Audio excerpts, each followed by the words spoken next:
play the fool. I'm Carl. I'm a alcoholic, and my sobriety date is August 22nd, 2014. I'm Lindsey. I'm an alcoholic. My sobriety date is September 6th, 2015. And this is SoberPod. Soberpod.com. Yeah, SoberPod, keep it authentic, no facades. If it's real, then you know it's ours. Welcome. SoberPod is a podcast dedicated to the idea that one after alcoholic helping another is crucial to building a life in recovery. Join us this season, or at least for this episode, as we read from our books, 366 Epic Days Sober and Spirit Vigilante. And you can get those books by going to soberpod.com. That's not, I mean, if you're listening, I know I say it all the time. I say sober, but every time the text translator comes up on Instagram, it says silver.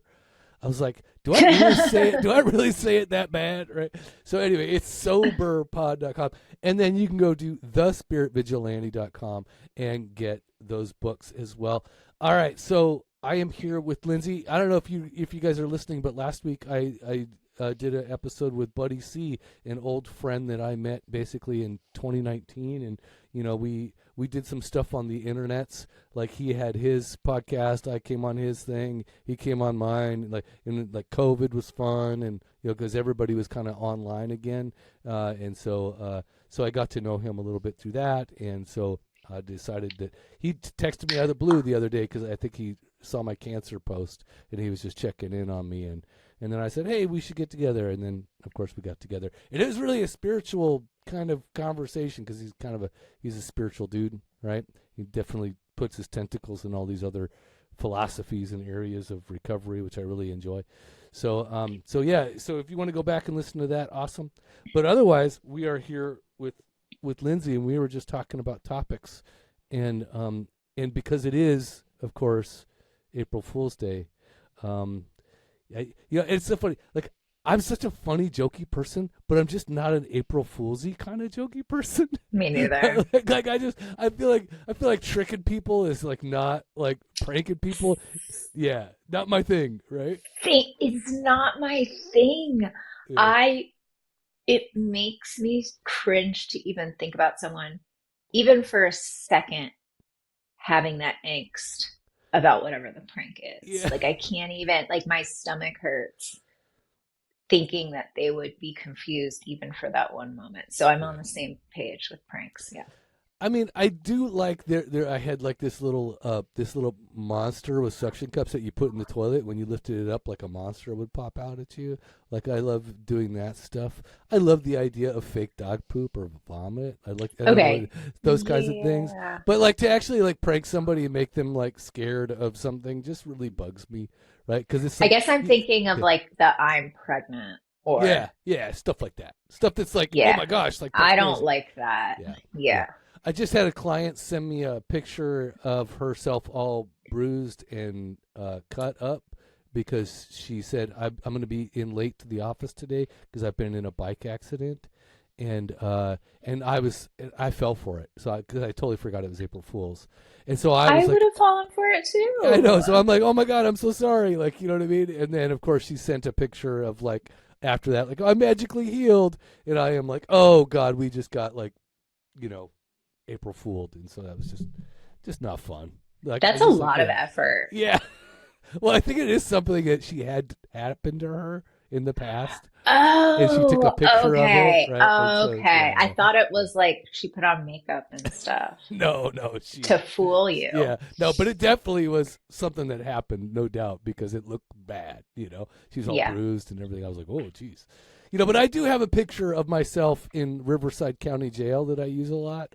But I did it for a photo group that I was a part of. They said, like, do self-portraits, and I self-portraited myself with like the little placard that says Riverside County Jail. Yes. And I actually drew on my face with child markers, like they're waterproof child markers, but it looked like a bruise, and I did blood. And then everybody always asked me, like, they think it's real. Right, so they think, oh my God, like, what happened? That's kind of fun stuff. But I don't do it just as April Fools. I just did it for a self-portrait thing. So but I guess we kind of came up with the topic, which I really love. And I think this kind of stems from, there was like a talk from Ethan Hawke, which I really love, based around this concept, which is to play the fool, right? And that it's like, so I guess I'm wondering from Lindsey, what does it mean for you to be able to play the fool? What does that mean in your life, and how does that translate into everyday situations, and how does that give you a better understanding of how to walk in the world? It gives me permission to be a beginner, or to get things wrong, or to not be as much of a perfectionist, because I can sit and do nothing and take no risks and then feel like I never failed. If my the object of my life is perfection, then I won't ever try anything new or make a mistake or stumble. And so for me, playing the fool helps. It feels like a softer way of saying, letting yourself risk failure, Mm-hmm. kind of, and like making it fun. Like a part of a program I teach is like, to open up your creative self, it's like, draw something bad, like make it bad on purpose, just to kind of start to flex that muscle again of experimentation without being so focused on I would have the no outcome. problem with that challenge. It's funny, like I'm an artist, but I like really work hard to draw. Like, I mean, I feel like I do. I've never been Yeah, able to draw, even though I want to be able to draw so bad. yeah, yeah. And I think for me, it's like, what's in my head of what I think the worst thing could happen isn't good. Like, I'm not going to be in a class or trying something at a new time where like 1,000 people are pointing their hands at me and laughing. You know, that's just, yeah. Whatever the fear is, it's and so yeah, that's kind of what's coming up for me right now. If you're not willing to be the fool, then you're kind of making a fool out of yourself by not ever learning or participating in life. You know, I love the example where Ethan Hawke talks about Allen Ginsberg. Goes on national TV, and he just does some outlandish stuff. Like, he doesn't read poetry. He just kind of like, he just shocks everybody, and they're like, "Who the hell's that crazy guy?" Right?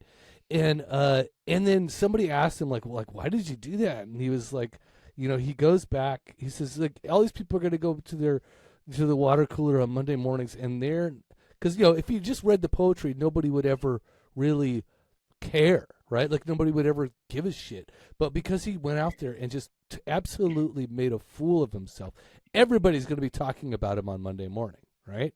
And again, and the lack of fear that it takes to do that is like, I mean, crazy. That's like, to me, like, because just like you, like, I really like, I'm all about perfectionism. Like, whether I like it or not, whether I like to admit that or not, I love Yeah. to come off like, that Yes. I am like, got my shit together, that I'm smart, quote unquote, that I like, am thoughtful, considerate, et cetera, et cetera. And as wild and as wacky, quote unquote, as I am, the truth behind or underneath all that is like, I love to look like I have my shit together. And when I don't, I beat myself up. And when I make a mistake, I am like, I kill myself with 1,000 little paper cuts because, Yeah. I literally made a mistake, quote unquote.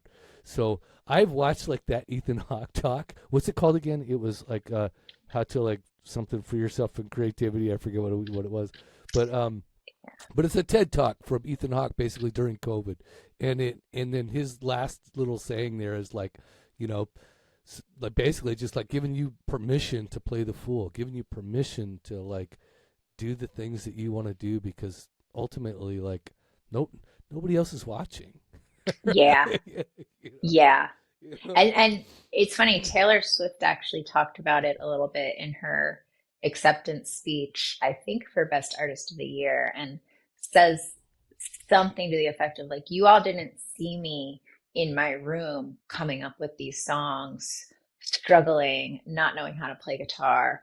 Like everything in our world right now, you create someone, you show somebody, and then you get a bunch of views and they tell you if it's good or not.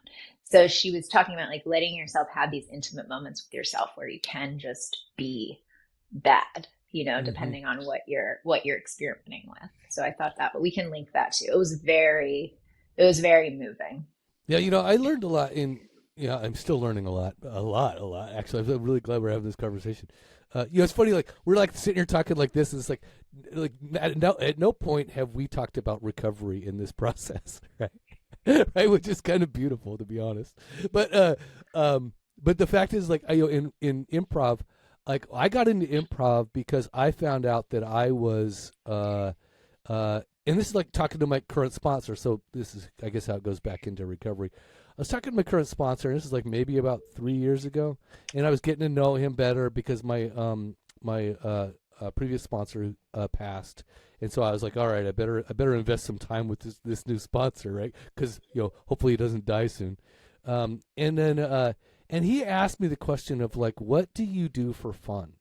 And I was just like, well, I go to meetings. I help people. I record a podcast. I'm writing a book. At the time, And he's like, well, what do you do for fun? And I was just like, what do you like? I don't understand what you mean. And he's like, no, where do you find joy? And I was like, holy shit, like that is like, I was like, I did not have a lot of joy going on at the time.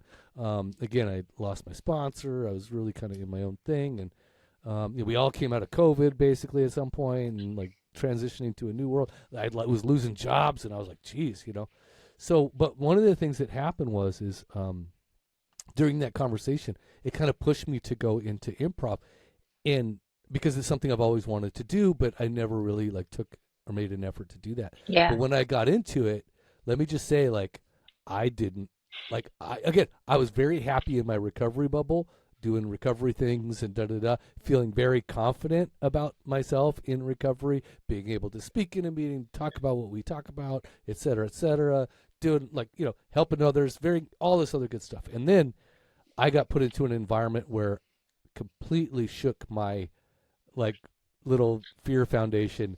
And I sat there the first time going into a class, and I was just like, I was the last one up, because I sat there frozen in my chair going like, I can't do this. Like, what if I say the wrong thing? Oh my God, like everybody else is so much better than me, blah, blah, blah. And again, I'm just judging myself the entire time, and I'm afraid to go up. I am definitely afraid to play the fool 100%.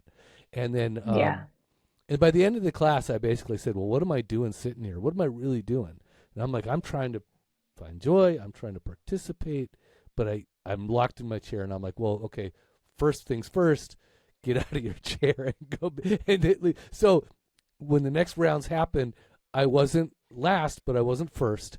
But I was like, at least I got up and to participate and try to find all that stuff. And ever since, I have been like, just learning the lesson of leaning into the failure, celebrating the fact of these failures. But let me just say how hard that really is. That is like, so go back, relate that to recovery. There was a time when I was afraid to get up to a podium and talk because, what do I have to offer, first of all? Second, like, I didn't know the language. You know what I mean? I just felt like if they weren't going to applaud resoundingly after I was done, I wasn't going to do it. Right. Right. Yeah. So it was just like that kind of stuff. And I had to fumble my way into recovery just as much as you fumble your way into all these other things. And it's all okay. It really is. But to my mind and to, how things work or how I think that things should work, it really isn't okay. I'm too afraid to do it. So is that kind of like, does that like relate to, do you relate to that experience? Definitely. And I think one thing is that when we mentioned your sponsor asking you, what do you do for fun? I hated that question, especially when I was still drinking and using, because everything revolved around it. Everything. I didn't have any, or like, what are your hobbies? I had 0 hobbies. I didn't even know what that word meant by that point, like I go to bars and I drink by myself. Like that's it. I could mask it in, I love sports. I love going to games. Yeah. I right. With all the other things that I continue to mask with, right? Yes. Yeah. Yes. So, in sobriety, and I think this is the common thing, we're kind of all of a sudden seeing this whole playground out there of life. And so I try to look at it like that, because there's one thing we're all trying to avoid doing, which is drinking and using. And there's so many other things that we can step into as a result of not going down that aisle, as you say, right? Like, look at all the aisles we can go down. Mm-hmm.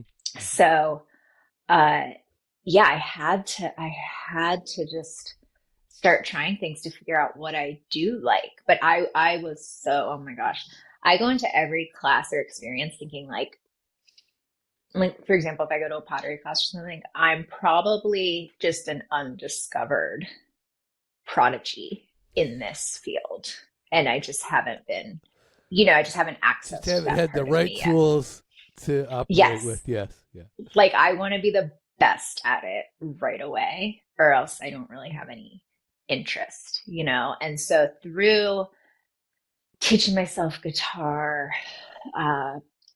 learning yoga and doing things and figuring out what I like, I had to stumble. I had to be a beginner, but I was so freaking bored and so freaking like frozen from my perfectionism that I just had to take a step, like you did for the improv. You just have to just try it. And you said something. You said Allen Ginsberg's lack of failure, or like something about his fearlessness and having no fear. Mm-hmm. And I think there probably is fear, and there can't be courage without fear. So if you're doing something that's making you uncomfortable, that's a data point. That's a sign that you're taking a risk, and that you are, like, life, you can be uncomfortable and do the thing that you want to do at the same time. And if you're not ever uncomfortable, then you aren't stretching your limits, and you aren't growing, and you aren't trying something new. So to me, it's a really good sign. Like, wow, I get to be a beginner in this situation. How beautiful. I can receive all of this for the first time. Cool. Are you ready for a reading from my book that is not April 1st? Yes. I'm thinking that this is going to fit the topic. Are you ready? Let's do it. It's from October 10th. And ironic enough, it's from Lao Tzu, which is funny because we just talked about stuff. Yeah. Anyway, so it's a quote from Lao Tzu: "The journey of 1,000 miles begins with a single step." And he wasn't wrong. Everything begins somewhere. Everything has its beginning. But the trouble is that some of us never begin. We are masters at putting off today what we can do tomorrow. The level of procrastination or sloth for some of us nears a level of perfection that almost deserves to be awarded. And it would be admirable if our goal was to never do anything we truly wanted to do. If our goals were to live in our mom's basement and smoke weed all day, they would erect statues of us sitting on that torn up couch. But our recovery and newfound life have placed us in a position that compels us to step out of our comfort couches, or comfort zones, and put a foot firmly in the direction of our aspirations. The only question is, are you ready for the journey? Reflections: what do you want to do? What have you always wanted to do but never had the guts to do? Daily challenge: take the first step. Look at that. We're going to challenge people this week. So Lindsey, go ahead. Can you read the last sentence again before the reflection? But our recovery and newfound life have placed us in a position that compels us to step out of our comfort couches, or AKA our comfort zones, and put a foot firmly in the direction of our aspirations. The only question is, are you ready for the journey? Okay. So I'm sure that you've already started. I'm almost sure, but just as a question, right? Have you had the guts? Like, have you already started? Have you taken the initial steps to do what you've always wanted to do? Do you even consider, like, oh my gosh, have you, like, I'm sure you have, because you're like one of those people that would totally already have done this stuff. So now you are anyway. So have you like envision what it is you've always wanted to do? Have you found that piece that you go, oh, okay, that's exactly who I am and what I need to work towards? Have you done that? Yeah, and I'm pretty close. I'm Oh my pretty gosh. close. I mean, I'm already doing it because I'm growing, and my my dreams have evolved as a result. And so life just keeps getting more and more beautiful. I wanted to make a note about the ready, like the question is, are you ready? Mm-hmm. Because I think some people get stuck on that. Do we ever really feel ready? Like, do we ever really feel today is the day I am going to go to a meeting? I am ready. Ready for what? We don't even know. So I might amend that to say, start before you're ready. I think sometimes the action of ready comes by taking action.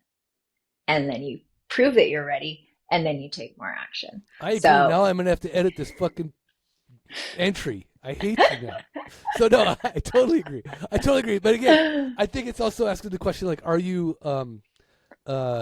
like it's kind of like the questions of like recovery. Are you honest, open-minded and willing, right? It's like, are you willing? yeah. That's kind of the idea. So, or do you want to? Do you even want to, like? Do you even want to change? Like, is to really ask yourself? Yeah, exactly. Yeah, do you even want to go after these things? Because honestly, I don't think before recovery I was like, I there's no way that I would want to even do the things that I'm doing right now because No. I was just too afraid. So I would be too afraid of what it would take in order to get there, and I just wasn't capable. So I guess that's the question. And then the other thing I think is hidden in that statement is like, what are the things that are totally in your way that you need to clear before you can move on?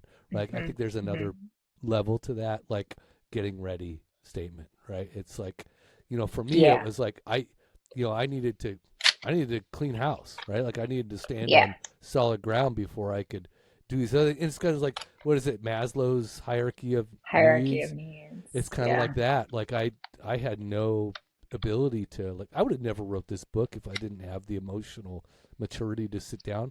And not only that, it's like I talked about it the other day, like to even just click submit and publish it was terrifying for me, right? Because God forbid if somebody should read my actual thoughts about who I was, scary. I know. Which now I'm like working on my next book and just want to keep sharing and go deeper and deeper. Yeah, I get that so much. Yeah. But guess what? Carl and I also had to write that first word. And that's scary. Mm-hmm. That was scary for me. You know what a lot of people don't see? You talk about not seeing those things, or like Taylor Swift, right? Exactly. That's what I'm saying. Which, if I ever thought that I was going to be like referencing Taylor Swift in my podcast at any time when I started it. Easy. I'm a 54-year-old man referencing Taylor. Come on. All right, anyway. So you have daughters. You have daughters. True that. So if they're listening, they can totally understand. Okay, so, but yeah, nobody ever saw, like, I've been writing since I was like a kid. Right, I've been writing poetry since I was a little kid. Then what you don't see is the years previous for that, for all the journaling that I did and all the other stuff that, and again, the effort that it took to even start writing a blog, right, and to share that with other people. Oh my gosh, that again was, oh my gosh, like to click publish on that too was crazy, even though now it was go, like, whoa, who cares? I know. But nobody sees those hours in that development and all the other things that go along with that either. So it's so true. Like nobody like sees like the effort that it takes to get there. They just see the final result and they think, oh, that's it. or whatever. Well, and they don't see us doubting ourselves and wondering if we can even do this, or being scared to start, or making a decision, or like I had years of that battle before anything came to fruition. Mm-hmm. Mm-hmm. Years. I still question myself, that's for sure. So, yeah, I guess, which begs the question of like, we're here encouraging others to play the fool, to look inside themselves, to see like what it is that they want, to like encourage people to kind of do the same things. And it's like, like how did that happen for you? Like where did that,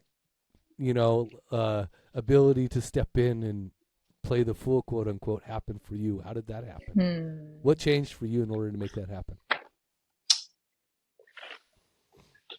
It's a really good question. For me, I'm a very slow and steady person. Like I have to do a lot of research and collect a lot of data and really ease into things to feel comfortable. And so I don't know. I mean, there's not a lot that's more humbling than going to a 12-step meeting for the first time. Mm-hmm. And like when you're at the bottom, you're no matter how capable and intelligent and better I think that I am, I'm in a meeting because I can't control my drinking and I have a problem and I'm an alcoholic and an addict, mm-hmm. right? So like admitting that it's really cool to be in that situation and feel that gift of desperation because I'm already the fool.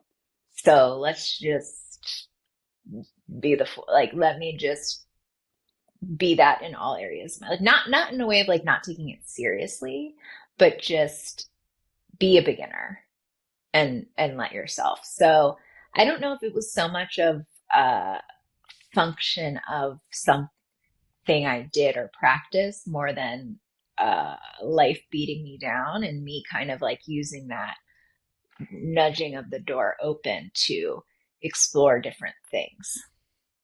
Does that make sense? How about you? I really see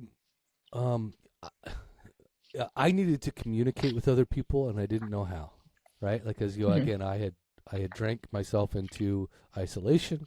I had reserved myself to just like, that's how I dealt with everything. Like, in the later stages of my drinking at least the last 10 years is I couldn't really cooperate with people. There was always something that would happen, like in any interaction or any relationship where I would piss somebody off and end up in an argument, or you know what I mean? Like I was always at odds with other people no matter what. And how I relieved that problem was I would come home and drink and be like, fuck them. Like I don't need to be like, fuck them and just da-da-da. And the more I did that, more I pushed away other people, is the more I ended up isolating.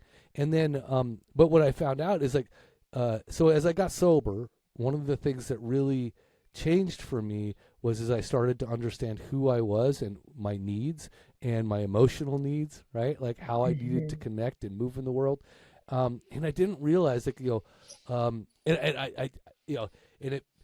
it's so funny. My, my wife, would, I talked to my sponsor for hours, right? I would just like talk to him for hours and she would be like, oh, you talk to him like a little girl. Like you guys are like little girls, like on the phone. And then they would even do stuff like you do that mad slamming, right? You slam a cupboard, you slam a door. Like they just come through the living room and slam a fucking door and just be like, and then slamming, and then give me that look like, shut the fuck up. Like they want me to stop talking. And I got that feeling so much. Or they would complain like, hey, like when you're talking, can you just like go outside? Or, you know what I mean? Like try to control like how I do this stuff. And at some point, like it dawned on me, like, fuck, like I need to talk in order to live. Like it is not about, it is not about like, if I stop talking or if I start controlling how I operate in my own home this way and like, yeah, I mean, to a certain degree, I built this cage here with sound dampeners for a reason, because it was during COVID and I needed a place to dampen that exposure for them. But let me just say, if I didn't do this, and if I just stopped talking, I would literally I would die. I would literally constrict myself. I would go back to drinking in a heartbeat, right? Because I needed to express myself. So in recovery, I learned first and foremost that I needed to operate under my own conditions, though they not impacting or interrupting or damaging other people. Like, I needed to do this. And by the way, other people would probably need to adjust, right? And I could no longer kowtow to their requests or acquiesce to their needs in that way in order to, like, I didn't have to make myself any smaller. I was already starting smaller, right? Yeah. So that I learned in recovery, because I learned that through the process of doing the 12 steps and reflection and those types of things. And then also how I really started to bloom and grow was because I was talking and communicating. And then I was like, oh my gosh, like, how can I do this more, right? How can I do this, like, beyond just the 5 people I'm talking to? And then, of course, started the podcast and, started to write and do all these other types of things. And I'm like, wow, my light completely started to shine when I started to do those things. And I joined a writers group, and I did all this other stuff that I would never have done in the past. But let me just say, if it wasn't for the understanding of myself, if it wasn't for really truly getting to know Carl's needs and wants and desires, and if I would have continued to just react to the world around me, I would be playing small, and I would be headed to Bevmo any fucking day, right? Because it was just bullshit. And it's, again, we don't see these things. We don't see necessarily when we're drinking or before we stop drinking, right? We don't see these things without the filter of something like the 12 steps or a therapist to kind of translate these things about ourselves, because we're just stuck in our own little heads. So if it wasn't for that experience, I wouldn't be sitting here today. I wouldn't, and I wouldn't know what my wants or needs were. So did that answer the question? I think that was too much of answering the question.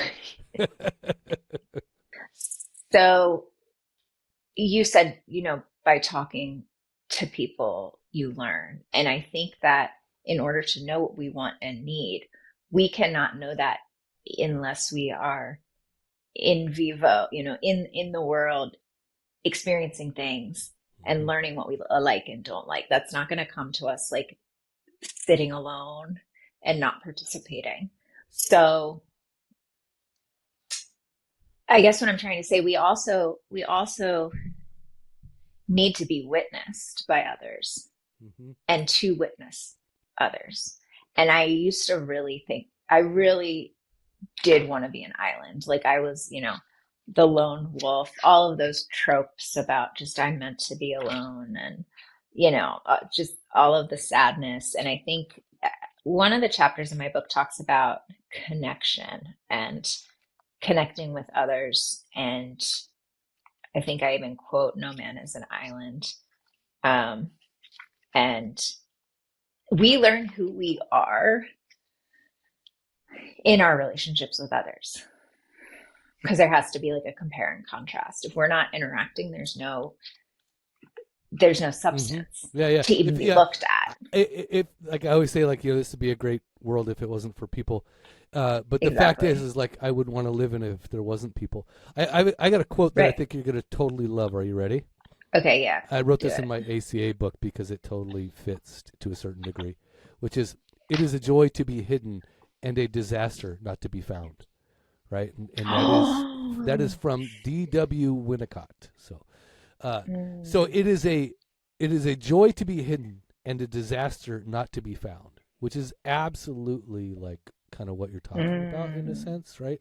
Like, we love the idea of isolating and da-da-da, but you will never be found if you don't push yourself out into the world and go and do those experiences. Like, really, like, extend yourself and step on the edge, not literally, but figuratively. That's another chapter. You could call, like, what is it, 911 if you have to. But we can only joke about this because we Yeah. have been on the ledge. Exactly. Figuratively still. But either way, but if you're not pushing yourself out there in order to do the hard things or to to walk into fear or, to play the fool, etc., like you're not getting the full impact or the effect. And not, because it is all experiential. Everything, life is experiential, right? So, and more importantly, you're not getting the gift of contributing to others too. Because guess what? It's not all about us. It's not all what? about Lindsay It's and not all my about comfort. Me. Well, it is, but it's actually funny because it's this one of the sections of my book is main character energy, and then one's like to be completely selfless, and it's not about you, it's about everyone else. So it's always this balance that we're doing. Mm-hmm. But not only asking yourself, what can I get out of this life? And that's if that's your reason for participating, like how can I find out my wants and needs and live with as much joy as possible, because I believe we are here to experience as much joy as possible. It's what can I contribute to? And that's when that's what motivates me and inspires me today. Yeah, it's funny to talk about that. One of the things that I talk about improv is like all that fear and like stepping out and doing all the unknown stuff and da da da. But as you develop it and as you get more experience with it, and there's something I saw the other day and was reading, it was like it's not about you, it's actually about the audience, right? Because that's like you're creating that experience. So if you continue to focus on the audience in that level, like you will ultimately be creating more joy, because not only are you experiencing joy in those little joyful moments, but that you're also the observers are now also participating in that joy as well. And then so to keep your focus there, because that ultimately that will induce more joy, I guess, is the idea. Yeah. It's just really good stuff along those lines.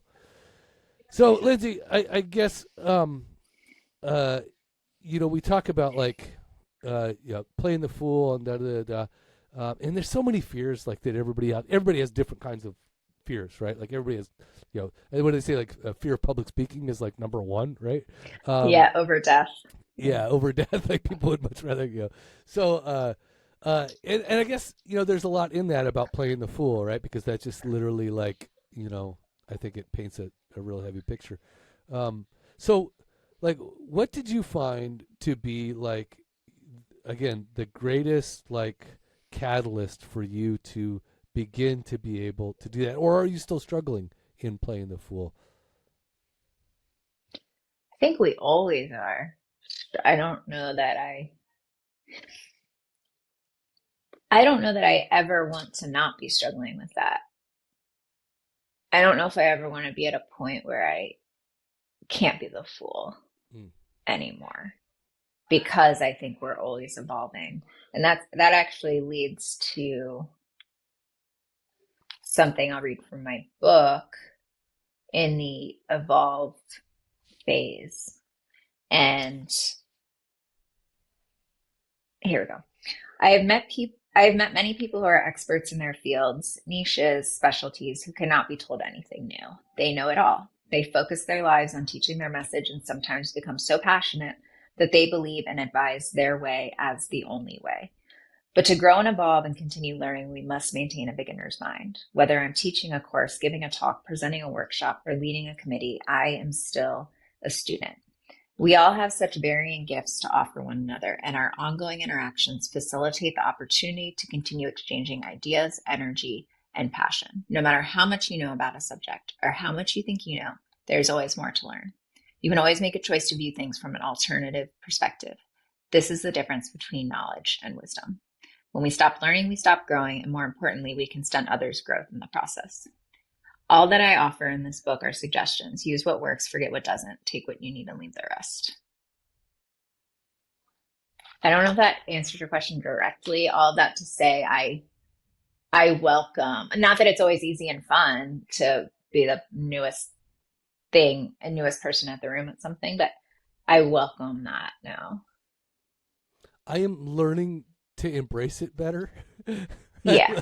like get improv. Like I wish people, like I've been doing it for like a year and a half or more, and it is terrifying all the time. Like this upcoming week, I have to host a show, right? Because you always have to play different parts in the troupe, right? And so hosting the show is like you explain the games to the audience, you tell everybody what's going on, and you blow the whistles, you cut scenes. It's like almost like directing in a sense, right? And it is scary.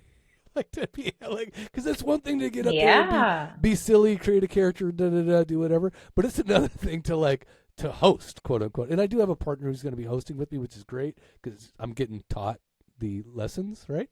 But like that's kind of the thing. It's like there's a moment when I'm going to be out on the plank and I, feeling like there's a sword at my back, So it's scary, but at the same time, that's where a lot of the joy can be found, right? It's just like in those uneasy moments where, like, it's like, oh, this is like how human is it to make a mistake and laugh and like go, oh my gosh, and to appear foolish, right? Like, oh gosh, like just like to not know, period. There's no better place for that than doing what I'm doing. And we help others when we are trying and stumbling. It's like, oh, it's okay to try, even though I don't have the full thing. Last week, I played the fool in a blacksmith shop and have never done anything. And if I didn't play the fool and be willing to be a beginner, I wouldn't have made this awesome hook. See that twist? I did that all. Like I did all of this. I learned I was a fool. I didn't know how to hold the things. It was awkward. It was like having, when you put this in the fire and then you do this and you have to do it quickly, and it was weird. And I have the British blacksmith, shout out to the British blacksmith, telling me what to do. And that would have freaked me out in the past. And this time I asked to do it. I was like, can you show me how to do something? Like I have know nothing about this. Let me try it. So I wouldn't have this hook. And more importantly than the physical product, there's just something about being in that space that we continue to grow and grow. Mm-hmm. So for those who were not on a video right now, maybe in their cars, Lindsey, you were holding up like a hook that like it's clearly it was forged under fire and in a blacksmith shop. It's like, what is the hook for? Is it just like a coat hook? So there's a little screw hole so I can hook it, like I can nail it to a wall. Oh, cool. And then it can hold like coats and stuff. So it's not like a BDSM thing, right? It's not like a oh my God. Just curious.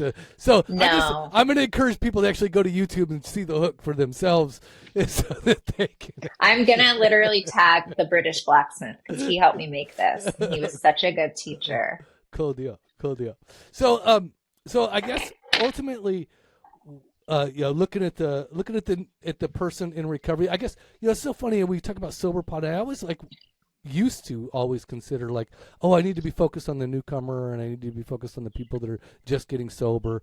And it's great and it's fine and it's dandy, but for a lot of us, like I just talked about, like if I hadn't, I was years into recovery before I figured that out for myself, that what I really needed was to talk, to communicate, to express myself creatively, to like really extend myself and, share my person in the world. I just felt compelled to do that.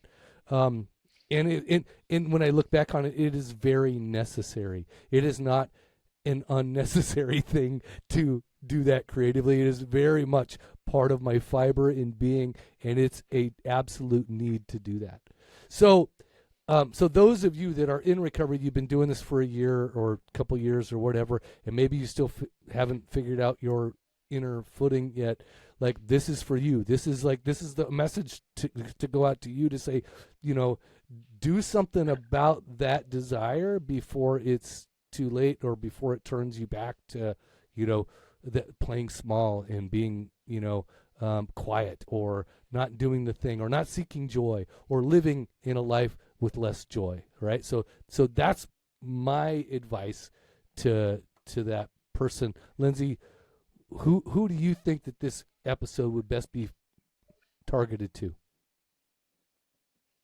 I would say people in early-ish sobriety who are starting to want to explore life beyond the not drinking part.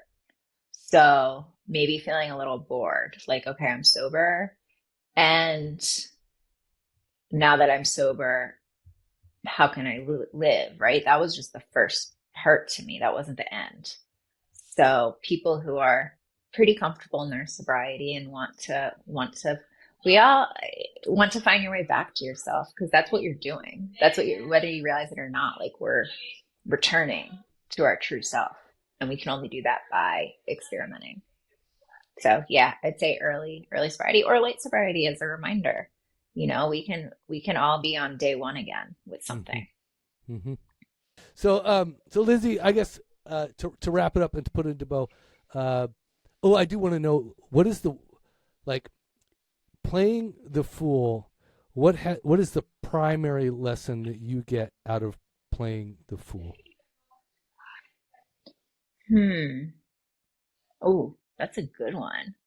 What is the primary lesson I get from playing the fool? I think it allows me to just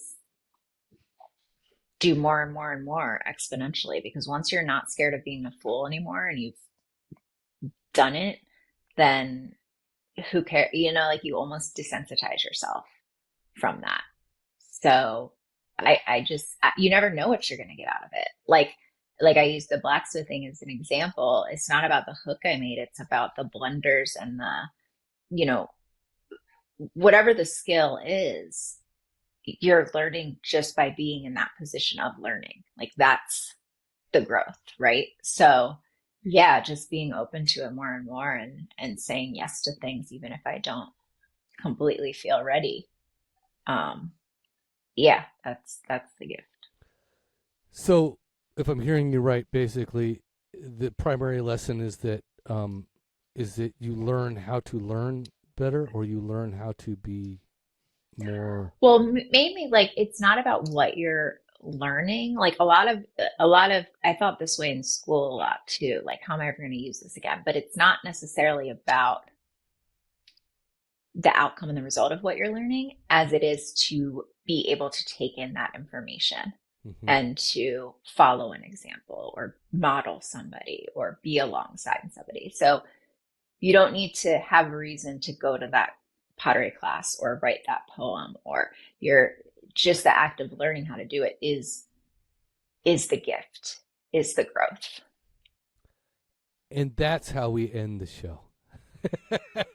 Mic drop. AirPod drop. Yeah, beautiful. So I just want to encourage people, like I have been doing the daily readings of my book for free on the socials. So if you want to go to the Instagram or to the TikToks or to the YouTube and subscribe and do that stuff. I read these things every morning, and let me talk about like playing the fool. Like I really try not to edit. Sometimes I actually say some shit that I think is funny to myself, and then I actually do redo it because I'm like, I can't say that to people. Like, so I actually, there are a few times when I do redo it, but most of the time I'm really just trying to do it in one take and just be done with it and not create damage.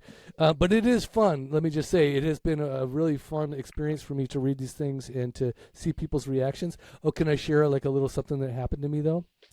Please. Like, because I feel like such a boomer on the internet, right? Like I'm sitting there and I'm on Instagram, and there was a dude, he messaged and he says, hey, and I'm thinking, oh, like here's somebody who's like, trying to get sober and just stay connected. That's cool. Probably connected to something I said. Good and beautiful. And then, and I'm like, hey, like, where are you from? And he's like, oh, I was from Italy and now I'm in LA. And I'm like, okay, that's cool. I go, hey, yeah, I've been in Southern California too. We probably crossed paths, or I probably cut you off on the freeway a few times. Ha ha ha. Right. And then the very next message is, are you gay? Oh, someone slid in your DM. See, I'm like, are you gay? And I am like, nope, not gay. And that's all that I said. Nope, not gay. And then clearly this dude didn't even know who the hell I was and just said, are you a guy or a girl? And I am like, here's somebody who has no preference. He just wants a warm piece of meat to stick Isn't this his dick into. self-evident truth? It was just really weird, right? I'm like, so of course I blocked it before I started getting the dick pics. But I've never gotten a dick pic before, so I was kind of hoping some dick pics would come in. You know, I'm like, oh, I've never gotten one, but I'm not really saying that because I want dick pics. But if you want to send your dick pics. Please We don't. got the dog Please got don't. out of the yard. The dog got out of the yard. Please don't. So anyway, but no, I've been having fun doing it, just posting stuff, and people have been liking and commenting, and that's beautiful stuff. And I love that. And I always add more to the reading. Like I always kind of talk about what I'm talking about, just even a little bit, because it just makes it much more relevant to today. Even today's reading, I was like, clearly I have not been practicing what I preach. That is for sure. So I a little of that out of the bag. But yeah, by all means, go to Instagram, TikTok, or YouTube and subscribe and follow and like and do all the others. But I'm really looking for comments too. Not. Don't ask me if I'm gay. But please feel free to comment on the challenges or the reflections. That would be nice. So, Lindsey, do you have anything going on in the real world? Do you have anything happening?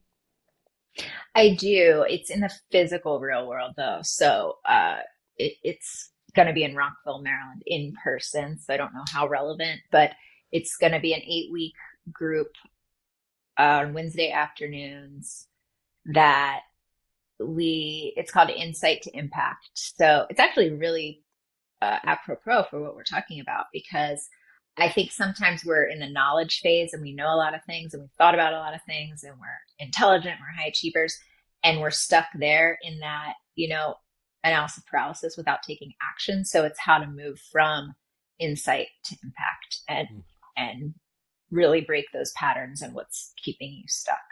So there's information on my page about that on my Instagram, which is Spirit Vigilante, and it's called Insight to Impact. Really excited about it. Or thespiritvigilante.com. Yeah. The Spirit Vigilante. Is it thespiritvigilante.com? Yeah. Yeah. Yeah. Okay. Yeah. Yeah. With the 3-letter the. Yeah. That's all right. You have to buy that other domain out at some point. It's like $5,000. That's why. Yeah. That's why I haven't bought it. Work your way up to it. Exactly. No, right, I might be changing my moniker soon anyway. But all right, yeah. So any parting words or any last thoughts? I'll say trust your truth. And I will say stay active, stay sober, and see ya. See ya. Soberpod.com. Yeah. It was a sight to see them. Breakfast with Sprite and Seagrams. Wrestling with my vices, exercising my demons. My blessings were blocked, so I never got the message. I'm stressing, I'm only 12 steps from an exit. Regret it, because my imperfections were perfected. I ain't run from it, I accept it and rep it. It's a badge to me, good stories come from a tragedy. And when you survive, the glory will come in Act 3. The wait's over, 366 days sober. Morning affirmations that can start the day for you. Use my favorite bookmark for a placeholder. Finish when the day's over. Okay. Yeah, sober pod, keep it authentic, no facades. If it's real, then you know it's ours. Welcome.